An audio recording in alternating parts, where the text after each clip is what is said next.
सर्दियों के सीजन और चुनाव के मौसम में एक बात कॉमन है, रेवड़ी। एक रेवड़ी वो जो हम मार्केट में खड़े होकर किसी भी ठेले से खरीद कर खा लेते हैं और दूसरी रेवड़ी हमें मिलती है फ्री। ये रेवड़ियां पब्लिक को तो मजेदार लगती है, लेकिन इकोनॉमी को इससे हो जाता है कब्ज, गैस, एसिडिटी। स्वागत है आपका एसओ स्टोरीज ऑन स्पॉटलाइट के एक और धमाकेदार एपिसोड में। मैं परवेश सिंह और आज स्पॉटलाइट पड़ रही है चुनाव के सबसे जज्बाती और एंटरटेनिंग ट्रेंड पर, फ्रीबीज। हाँ, वही मुफ्त का माल जिससे नेता अपना बजट और वोटर अपना भविष्य बेच देता है। हम जानते हैं कि हमारे देश में अभी भी कई ऐसे वर्ग हैं जिन्हें किसी ना किसी वेलफेयर प्रोग्राम की सख्त ज़रूरत है, और प्रोग्राम के शुरुआत में ही हम ये बता देना चाहते हैं कि हम किसी भी ऐसे वेलफेयर प्रोग्राम के खिलाफ बिल्कुल नहीं है। उदाहरण के तौर पर तमिलनाडु का मिड डे मील स्कीम 1982 में जब ये शुरू हुआ तो बच्चों के स्कूल आने की संख्या एकदम से ऐसे बढ़ गई जैसे मानसून में चाय की डिमांड। बच्चों को पढ़ाई का प्रोटीन और भूख का इलाज दोनों मिला, और हाँ, सिर्फ पेट ही नहीं भरा लेकिन लैंगिक समानता भी बढ़ी, यानी स्कूल में लड़कियों की संख्या में इजाफा हुआ। सिमिलरली बिहार की साइकिल वितरण स्कीम ने गर्ल्स के एनरोलमेंट में तो बूस्ट दिया ही, साथ ही साथ सेकेंडरी स्कूल सर्टिफिकेट एग्जाम में 18% की ग्रोथ लाने में भी सहायक बना और पासिंग रेट भी 12% बढ़ गया। लेकिन हर रेवड़ी इतनी मीठी और मुलायम नहीं होती। कई रेवड़ियां चबाते हुए तो मुंह में कंकर भी आ जाता है। जैसे कि वर्ष 2011 में राजस्थान सरकार ने फ्री लैपटॉप स्कीम शुरू की थी ताकि डिजिटल लिटरेसी को बढ़ावा मिले। प्रयास अच्छा था, लेकिन डिस्ट्रीब्यूशन में कई स्टूडेंट्स को लैपटॉप ही नहीं मिले, और जो मिल भी गए तो उन्हें प्रॉमिस्ड एजुकेशन सॉफ्टवेयर ही नहीं थे।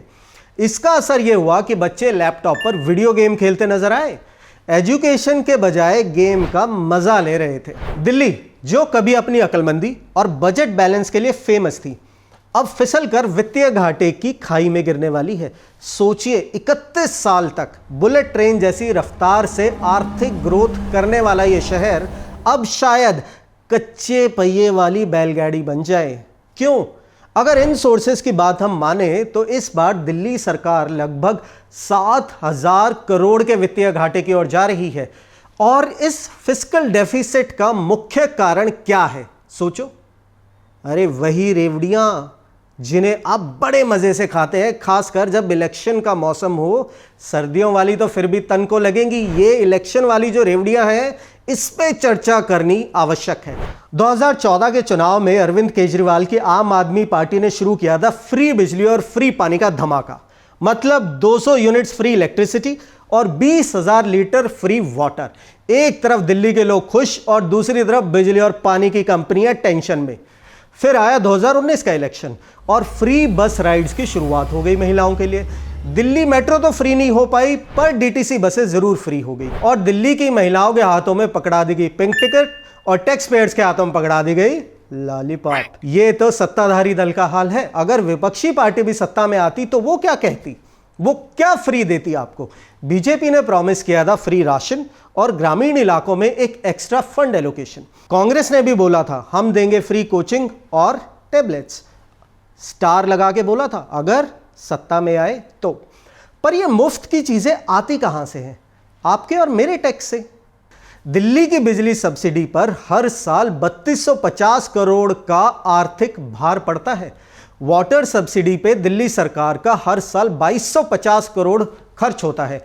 वहीं पर मुख्यमंत्री तीर्थ यात्रा योजना जो 12 जुलाई 2019 में शुरू की गई थी, इसकी वजह से सालाना वित्तीय बोझ जो है वो 54 से 77 करोड़ के आसपास है। यात्रा स्थलों और संबंधित खर्चों के हिसाब से ये राशि कम और ज्यादा हो सकती है।